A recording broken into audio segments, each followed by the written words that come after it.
It's hard to contain your excitement when you get something you've really wanted.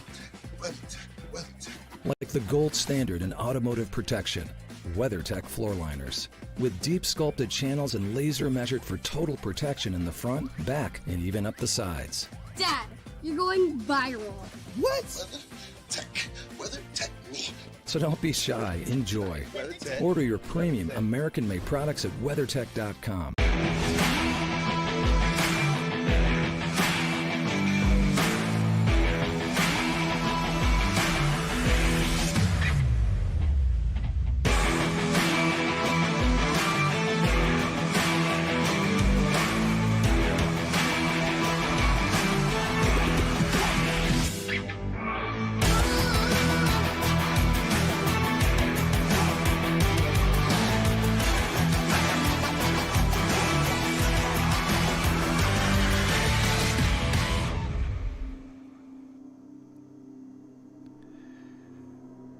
Drama in the mid-pack during the first two races means good track position is doubly important here today.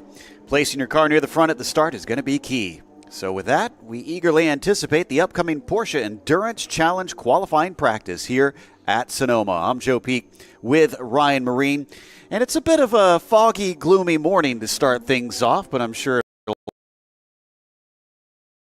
wonderful track. Yeah, that marine layer hasn't burned off just yet, has it?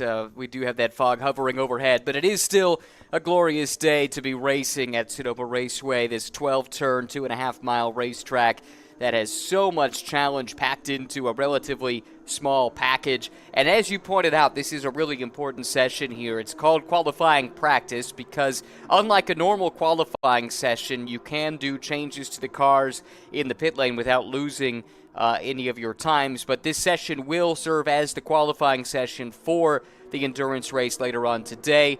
The grid will be set based on the results here. It's an aggregate between the two drivers in the two driver lineups and then the best two laps for the drivers in the single driver lineups. So a lot to try and sift through. Quite frankly, we won't have the answers for you at the end of the show today just because of the information that's available to us, but we'll do our best to talk you through what's going on here in this session and set the table for the third round of this brand new championship. Exactly. So we'll mostly be kind of watching and getting a sense of who is where. Speaking of which, with that championship, we do have 2 rounds in.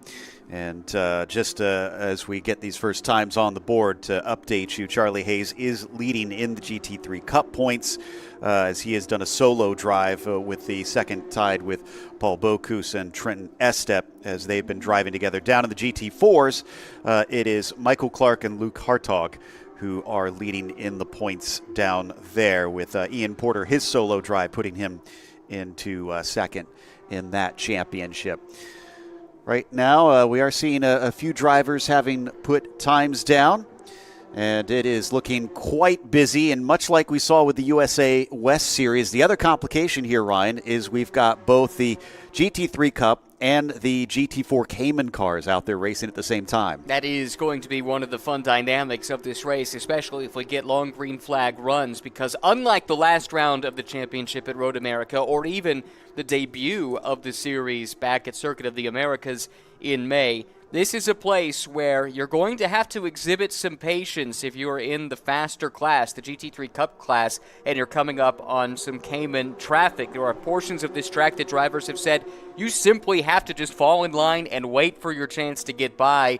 Where you catch traffic, how you choose to negotiate that traffic, and the amount of risk you're willing to take, all of those things will have a huge impact on the outcome of today's race. And it looks like Janson is discovering that right here. We had a chance to talk to him both after his win in the GT3 Cup race yesterday and joining us up here in the booth. So really got to pick his brain and find out how he thinks about this track that he is very familiar with, and is obviously using that to his advantage here to know not to do something silly, having to wait patiently behind one of his competitors. Yeah, really impressive guy, wasn't he? Just his drive on track yesterday, and then also when he jumped up here to join us for the broadcast of the USA West Series. And as we say that, he does start to poke the nose inside of the 299 there. The two nearly come together. Looks like the 299 decided, you know what, let's bail on this. I don't want to be here anymore. That's one of the BR Racing cars, and gets out of the way, drops to the back of this pack. Jean-Son is driving solo, and you might wonder how that can be, because you have to be a bronze-graded driver in order to drive solo, and actually through a quirk of the FIA driver rating system, Aaron Jean-Son does not have an FIA driver grading, so he defaults to bronze. He's allowed to run as a solo competitor here, and we saw yesterday in the Porsche Sprint Challenge North America race where he was able to snag the lead late in his duel with Paul Bocuse and go on to take the win. He's an extremely talented driver, very accomplished, having raced and won in single-seaters as well as in MX-5 machinery, and he's proven to be a quick study when it comes to these Porsche 911s as well. Yeah, he said he had to adjust somewhat, but I'd say he adjusted pretty darn quick with his performances so far. That's our quickest car of the session, the 242. I believe it's Nick Romano in there right now, but we are not certain currently. He is sharing that with Therese Lalu, and I'm sure she is over the moon that they had the quickest. I say that because now BR Racing takes their number 208 car up to the top spot. So that is all changing around quite quickly. As you'd expect early on in this session. The 208, by the way, that's Blake McDonald teaming up here this weekend with Riley Dickinson. What a lineup that is. The two of them come in sitting 8th in points, which is a bit of a surprise. 45 points out of the championship lead. Had a 10th place finish at Circuit of the Americas, a 4th at Road America in the second round. And I think this is a lineup that if you let this race run green, it's going to have a really good chance at a strong result. The fact that there were some yellows early in both of those races was not what they wanted from a strategic perspective. One of the quirks of this series is the series organizers elected at the start of the year, not knowing exactly what the car count would look like, not to split into Pro-Am and Masters categories or something like that, like we've seen in Porsche Sprint Challenge, and keep the Cup cars together, keep the Cayman cars together. However, they knew they would have disparate lineups, some that have lower graded bronze-bronze pairings, others that would have bronze and silver plus pairings, and then of course you have the solo drivers too. And what they've done to try and equalize those is through a very data-driven process. They've looked at the average pace disparity between a silver plus and a bronze driver, and they've plotted that out over the course of a full hour-long race. And with that, they've tried to come up with a difference that they could make up for with the pit stop. So effectively what happens is the bronze-silver plus pairings have a 30-second longer pit stop here at Sonoma. It was 25 seconds, I believe, back at Road America. But all of this is based on the data that shows them that with that longer pit stop, but what you would anticipate to be a slightly more capable lineup, they should end up right where they would, on pace anyway. And the front runners in bronze and the front runners in bronze silver plus should meet up basically at the end of this 60-minute race if it goes green. Yeah, and one thing I do love about that is that while it might get a little confusing at times trying to keep track of who has to have to explain it. I'm sorry, I don't know. Yeah, I think that was clear as mud. I think I got it. Knowing who has what length of pit stop to do. What it does do is out on track, that means you just need to know Cup cars racing Cup cars and Caymans are racing Caymans, and I like that straightforward, everybody gets to bring what they bring, and then you hopefully we'll be able to race consistently as the 297 has some braking problems into there. That's the JDX team of Eric Lapp and Alex Sedgwick, who have taken the fastest time by about 0.2 of a second back over Jean-Son. Again, continually seeing these swapping out. Now, this 40-minute session, obviously at some point they need to get the second driver in if you have a two-driver pairing team out there. But that is up to them on when they want to send them out. It's definitely an interesting dynamic strategically how you elect to play that. So I would read into this and say it's likely Alex Sedgwick doing the driving there. It looked like he was backing the car into the hairpin, almost like a rally driver or a motocross rider with the rear end sliding around to get the car pointed the way he wanted it to go. Really impressive guy with a fantastically diverse resume, Alex Sedgwick. He comes from the UK, did some single-seater racing, as you might expect, did some Clio Cup and other small displacement sports car racing, but then he went NASCAR racing, which is a total shock. I think if you kind of were following his career along, all of a sudden you see him pop up in NASCAR Europe. You see him come over to the States and run ARCA races, and he's done that with some success. And in recent years has found a home driving in Porsche single-make competition and some other single-make series as well. So really fun guy, great perspective on motorsports because he's seen it from a lot of different angles. We're on board with the 62. We're not sure if that is actually Bill Pelichewski in there. He's sharing with Andrew Davis in that Kelly Moss GT4 Club Sport. He's got some unfinished business because remember, Bill had a potential good finish, a potential win maybe yesterday, and then got spun as a pass was attempted by the Patrick Dempsey car.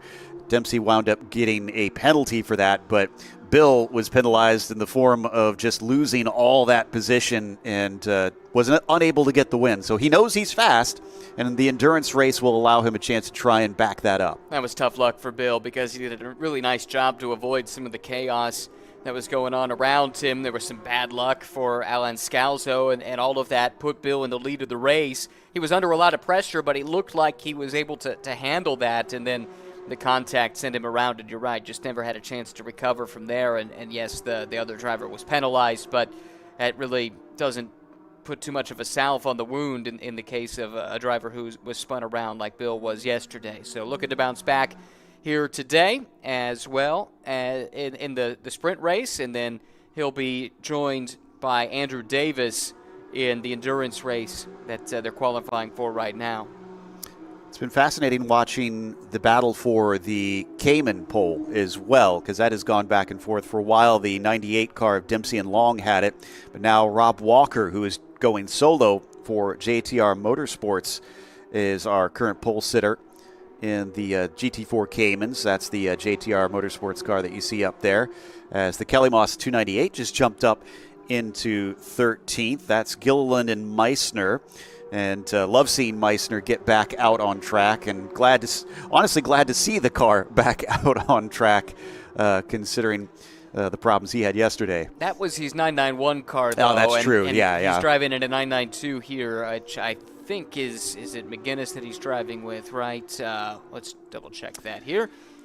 Gilliland. Oh, Gilliland, excuse me, John Gilliland. Yep. So I think it's John's car. But to your point, Niels had some misfortune yesterday in Porsche Sprint Challenge North America as he tries to wrap up a 991 championship, had some radiator damage that cost him a good result yesterday, but I think that car should be good to go for the sprint race later on today.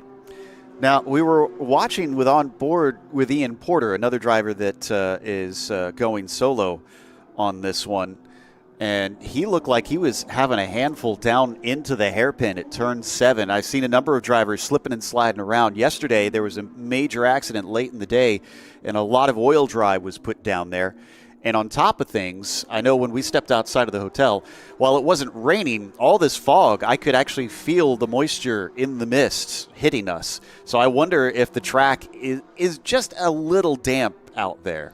I think it's worth considering, definitely. There was a track day type of event that immediately preceded this session, and I do wonder if any of the teams maybe entered a car in that to go check out the conditions, or at least maybe asked around to get a read on that. But these drivers at this stage in the season, they're pretty good at identifying the track conditions. They'll adapt to those quickly. But I do think you're right that the ultimate pace perhaps that we've seen over the course of the weekend might not be there here at the early stages of the day today. We'll wait and see what happens as the fog starts to burn off as the day progresses. Ian Porter now up at the top of the timing sheets for the GT4 Cayman class, which again is not much of a surprise. He's been dominating the pole over in the Pro-Am category for the Porsche Sprint Challenge North America Cayman Series, and is unofficially our champion-elect over there as well after yesterday's race where he locked up the points.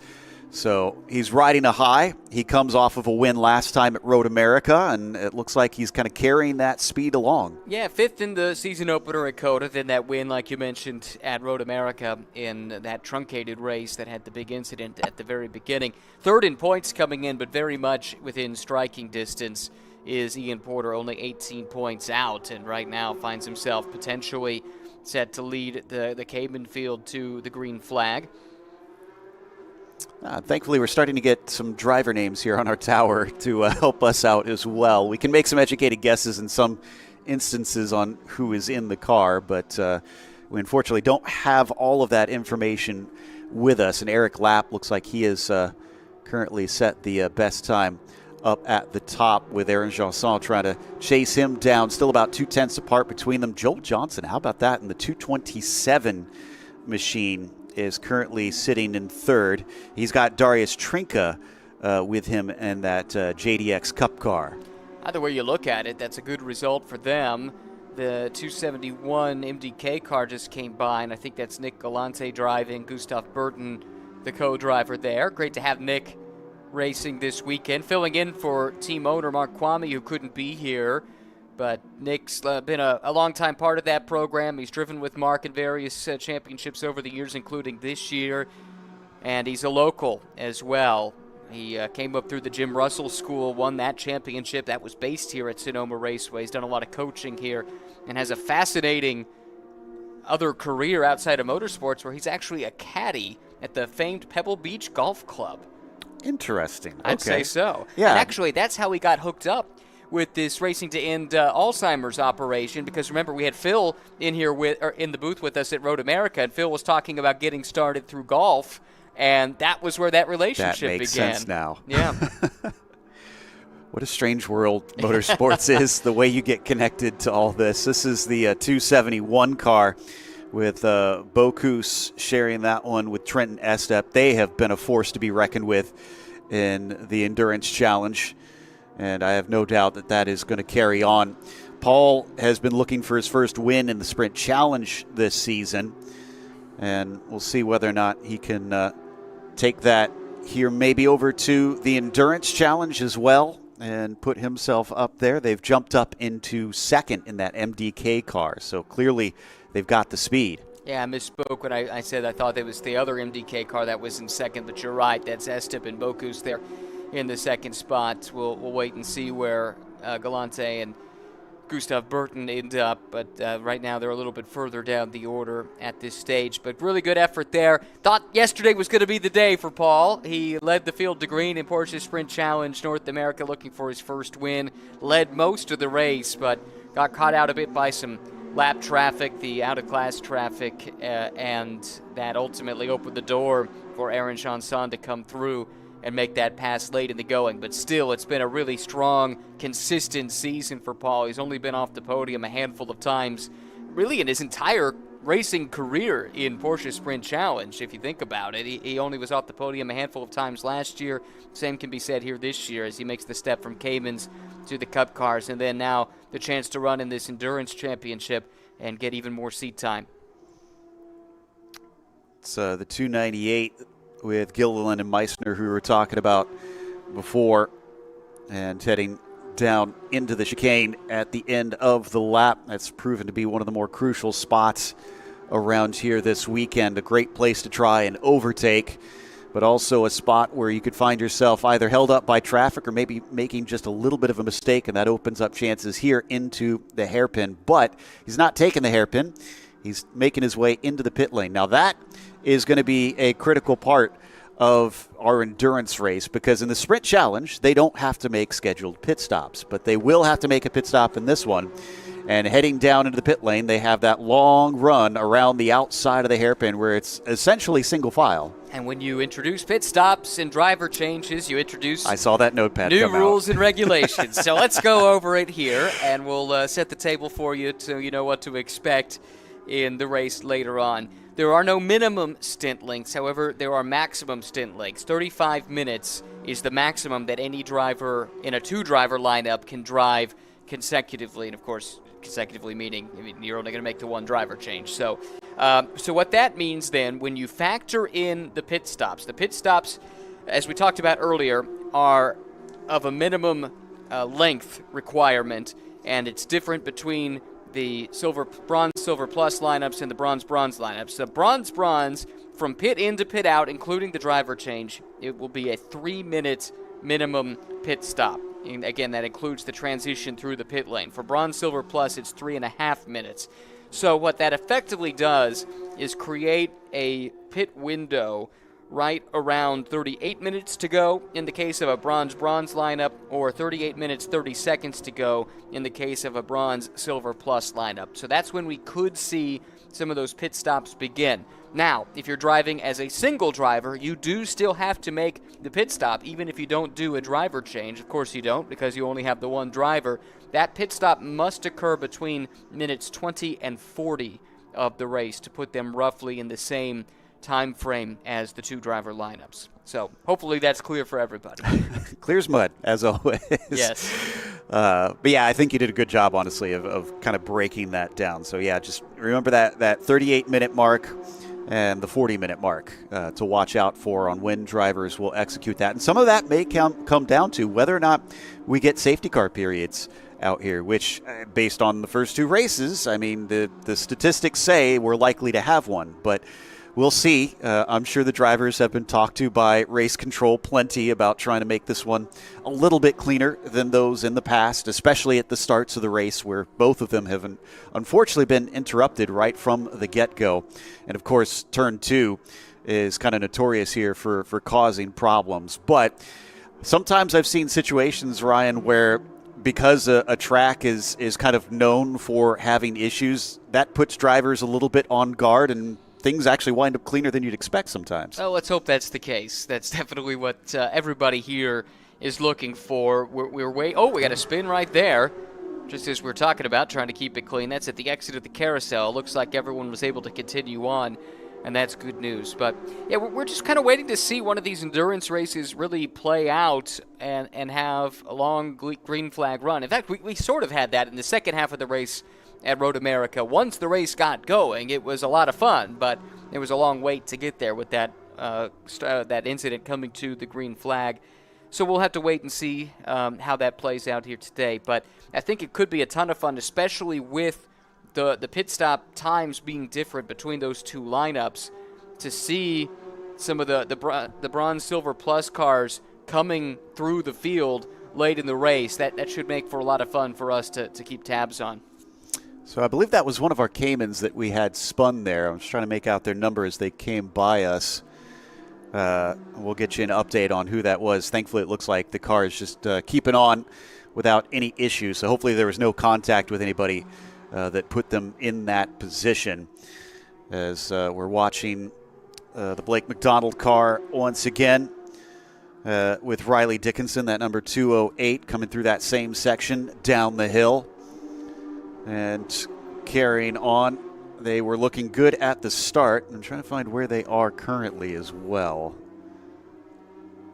I'm not seeing them up at the top right now. Oh, no, they are at the top. They are the pole position. So Riley Dickinson in that machine. And now this is pole position on single lap time, we have to remember. So they are likely in a very good spot. But we don't know the true positioning of that car. Yeah, that's what I was about to point out as well. Again, it's an aggregate time between the two drivers, or an aggregate of your best two laps if you're a single driver lineup. So the scoring pylon that you see on the left-hand side of the screen, that is not reflective necessarily, in fact, in all likelihood, of what the order will be. So we'll just do our best to sort through that in the build-up to the race itself later on today. But you were talking about Blake McDonald, who shares this car with Riley Dickinson, who's just making the call to the pit lane. Blake had a big announcement earlier in the week, or maybe 2 weeks ago now. He's going to be running next weekend in the Indy 8-hour GT World Challenge America race with DXDT Racing, the team that has won, 8 in a row in the Pro class, and they've won a bunch in the Pro-Am class. He'll be in one of the Pro-Am lineups, driving with Patrick Liddy and Brian Sellers. So really, really cool. Excited to see him take part in that race next weekend at the Indianapolis Motor Speedway. Yeah, that is fantastic stuff. Saw Ian Porter's car going through the tire chicane after the chicane and the runoff there, so he is definitely still pushing to try and get himself as high as possible. As we got a few drivers coming in with about 15 minutes left to go. We've been seeing a fair bit of switching them in and out. And, that's the other thing that this does help them do. We've seen a few shots of them having to trade the drivers, and that's its own skill in endurance racing, is trying to do the driver swap. While they may have that minimum stop time, you still want to get them in and out as quickly as possible. That's right. The minimum time here is not set in a super aggressive manner where you should have plenty of time to make that exchange, and that's, again, by design. For a lot of these drivers, it's their first opportunity to do a multi-driver race where you're doing driver changes, and you want to make sure you're doing that as safely as possible. But that said, you still have to execute, and the timing of that pit stop, even more so perhaps than the driver change itself, knowing how to make sure you're hitting that minimum as close as possible without going under it, that's cost a few teams. Therese Lalu and Nick Romano, if you remember, spent, I think it was 6 or 7 extra seconds on the pit lane at Road America, and they ended up losing that race by about that margin. So the teams need to execute. They need to have done their homework on how long of a transit it is through the pit lane. They need to know how long it takes for them to leave their pit box to get to pit out, to make sure they're triggering those timing beacons at the right time. And hopefully at now the third race of the season, these teams and drivers are more accustomed to doing that, and we should see fewer miscues in the race today. Yeah, with all of our talk about the Porsche Sprint Challenge being introductory to professional racing, the Porsche Endurance Challenge very much the same. So this is a guiding series to help kind of bring you in and get you the basics and do it in a way that allows you to really dip your toes. So we love that about this. I was trying to see where that 26 car was sitting. We were following for a while. Unfortunately, I'm showing them right now 28th. Again, that is just on single lap time. So don't know if the second driver maybe has pushed them up a little farther than that position. Well, I don't think so, because that car has only done 3 laps. Oh. So my suspicion is they had an issue early in the session. Here is that car there. We're talking about the 26, right? Alex Scalzo. Yeah, and JF Dumoulin is the other driver in that car, extremely experienced. So when most of these teams have done as many as 13 laps, they're now only on their 4th lap, it looks like, at the moment. So maybe they had to spend some time in the pits working on a few things, and that best lap time is not at all representative of what one of these cars is capable of. So hopefully they work through whatever the issue might be, and they can turn in a time that will put them in a more representative starting position. This is the 62 Andrew Davis currently in that car, being shared with Pelichewski. They're down in 26th as well overall. That's going to be, I believe, about 8th or 9th in class. But they have some work to do on this one with about 12 minutes to go. But they've been out there and cycling around for quite a bit, taking as much curb as they can down through that chicane. And those are relatively wide curbs, at least on the second apex. So you can try to get aggressive with that. But you're starting to sound like our mutual friend Kyle Heyer, king of the curb. If you want curb information, Kyle is your guy. He has just a plethora of knowledge about curbs. Everything from the style of the curb, the names of the curb, to anything you could possibly want to know. I find it actually really fascinating. I always love hearing him talk about each of them. But maybe not everybody's cup of tea. I think it's interesting, too, but I'm happy to let him do all the research. He could just tell me what he's learned and save me the time. This is Alex Sedgwick here in the 297. That car has the 4th fastest single lap so far. Interesting to see. There's a nice cluster right there in 2nd, 3rd, 4th, 5th, but the gap to what Riley Dickinson has done, it's pretty massive. Riley was about 0.8 of a second, just a little under that, faster than anybody else in this practice qualifying practice session here today. Yeah, even if Blake didn't have the best of laps, 0.7 of a second is pretty impressive and should keep them, if not on that top spot, pretty high up in the field. So the 26 car of Davis, unless they've put Scalzo back on that car, excuse me, JF Dumoulin rather, still sitting in that 28 spot we were looking at. Here's the 298 with Meissner and the cow-themed machine, which has been also easy to spot for obviously different reasons this year. Sitting 16th currently out there right now. Is he going to carry on? Yeah, it looks like he's going to keep trying. We've got 10 minutes left to go, so there's definitely time for a few more laps, but not many.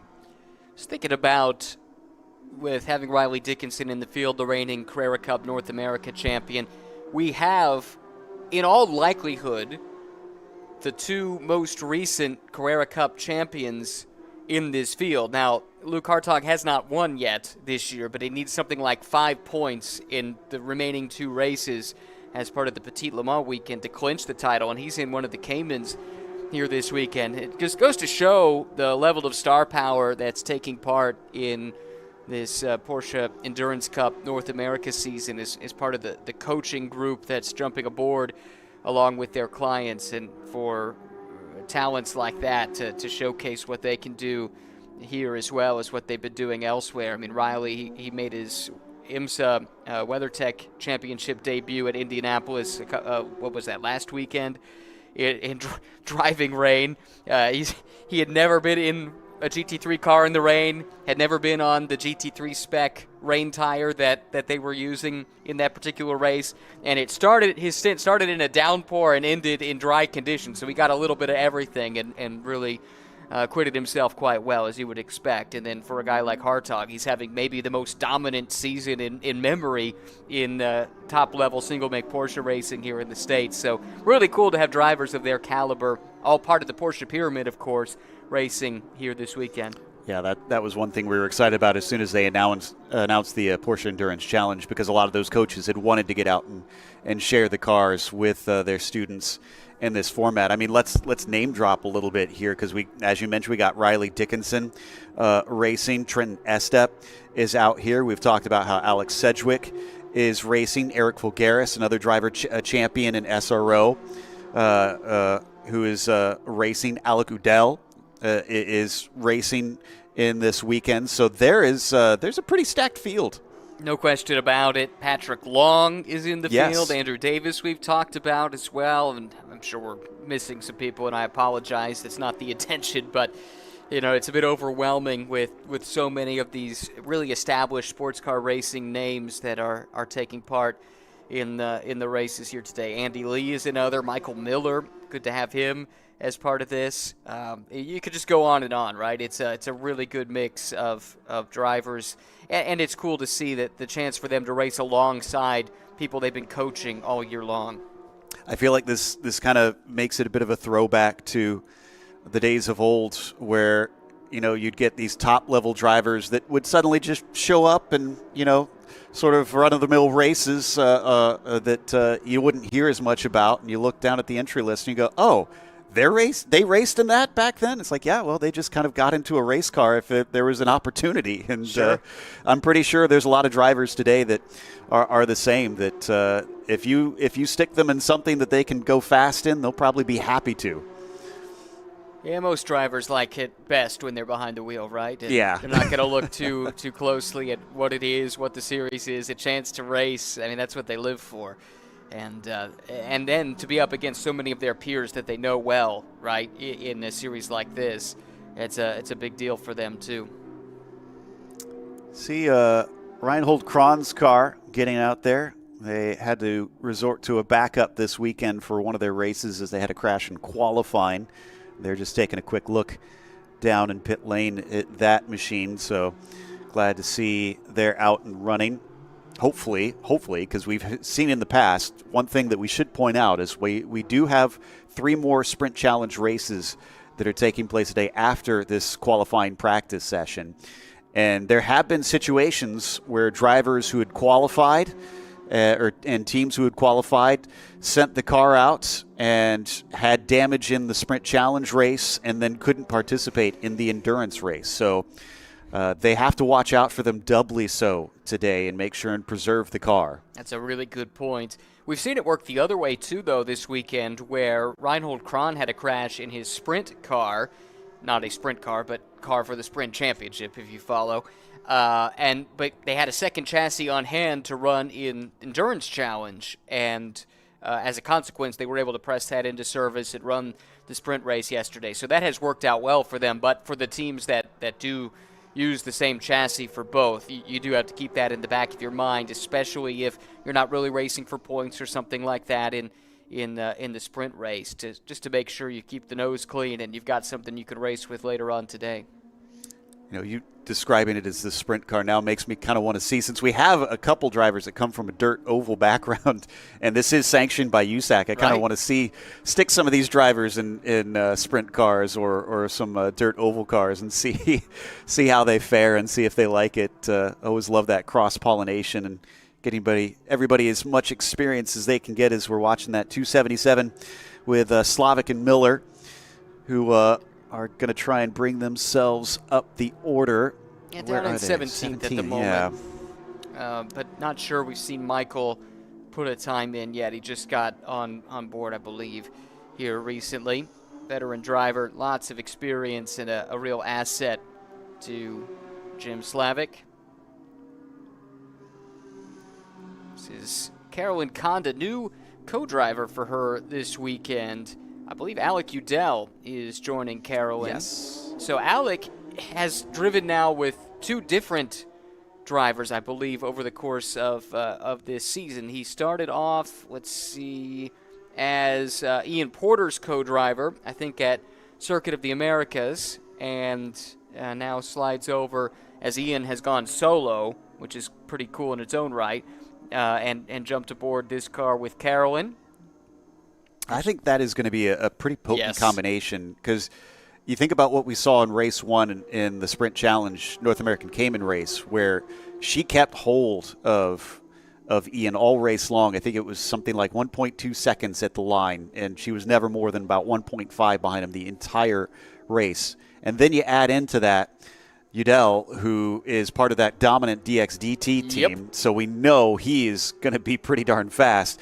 I think Ian's going to have his hands full this race. He very well could, and you're right. Yeah, we were talking about what DXDT has done in SRO this year, and Alec Udell is part of that lineup that has now won 8 in a row. They're undefeated this year. They joined mid-season, and they've rattled off those 8 wins, and actually, despite the fact they missed the first 4 races, they've got a chance to win the championship at the Indy 8 Hour next week, and I know Alex got a lot of thought on that this weekend, but, I mean, of course, focused on his coaching duties as well, but he's got a lot riding, as you would expect, on that big 8-hour race where Tommy Milner, and Alexander Sims will be part of that driving lineup. Very, very cool to see that combination going up against some of the best GT drivers in the world. But getting a little tune-up here first at Sonoma, driving one of these Porsche Caymans and doing it very well. Yeah, that 84 car right now scored as 6th in class, but that is on single lap time. Remember, as a reminder, if you're just tuning in, the order of the grid will be determined by aggregate time. Now, sadly, we don't have that on our data right now, but we just have a picture kind of where each of the cars could potentially be based on who set the fastest lap in that car. So at least a general idea of their positioning before we get to the race itself, which we'll have all that when we get to the actual grid, so we can feed you that later on. Apologies that we can't get you anything official by the end of this one, but have been enjoying kind of seeing everybody face off, because this definitely mixes things up a little bit, having multiple drivers out there, and also the multi-class nature of this series. I think that could be a really big storyline in the race today. In fact, the series organized an endurance championship-only test session early in the week to get drivers more accustomed to that crossover between the two platforms, the GT3 Cup car and the Cayman. I think that was very prudent, especially at this track, to get a sense for the closing rate and how the two cars will interact. And actually, there's not a huge pace disparity. As you can see, the front of the Cayman field is not so far off of the back of the GT3 Cup field, and that could make for some interesting moments. The two will get separate starts at the beginning of the race, but if they're brought together again by a yellow, especially when some of the pros are on board the Caymans, it could be really interesting to see how they mix it up with the back of the GT3 Cup field. Yeah, that's a really good point because of the close times that we've been seeing between the classes all weekend long. The Rafa racing car coming down through the hill. They had quite the adventure trying to get that thing up to speed. And Rafa Martinez is actually sitting third fastest on single lap time right now, so they're doing quite well. But this car was kind of hammered together a little bit late after it was involved in a big accident back at Road America. They described it as having to take 2 cars to make 1 car from all the parts that they had to source. And unfortunately, once they did that, then it wouldn't start. They eventually figured out it was a software problem, but they missed a whole lot of testing. They got out there and practiced. They've actually registered themselves for the USA West Sprint Challenge races and practice sessions to help themselves out, and are kind of finally getting back up to speed. And based on what we're seeing in this qualifying practices, the checkered flag is now out. It looks like I'd say they've gotten rid of some of the bugs. Yes, so Rafa was listed as a single driver, and that could be still the case, but I know Cameron Lawrence is here, and he's driven with Cameron in these endurance races in the past, and I'm going to make an educated guess that maybe Cameron got drafted in to do a little driving here. Yeah, and that's not a slight against Rafa, but we don't usually see him in third. Well, especially when you compare him to former Porsche factory driver Patrick Long, right, or a Luke Hartog, and I mean he's right there nipping at their heels. So I think Cameron would fit the bill, so we'll go and endeavor to try and get to the bottom of that one. All right, last few cars I think are getting across the line if they so choose, and it looks like last one heading into pit lane. So that is it. Again, we'll try and get you the official grid later on this afternoon once we get to the Porsche Endurance Challenge race number 3 of the season here at Sonoma Raceway. But in the meantime, we've got more coming up a little bit later on as we go back to the racing itself. We'll return with the Porsche Sprint Challenge GT3 Cup for their race 2 at 10:30 a.m. Until next time, I'm Joe Peak with Ryan Marine. Race clean, race hard, and we'll see you on the track.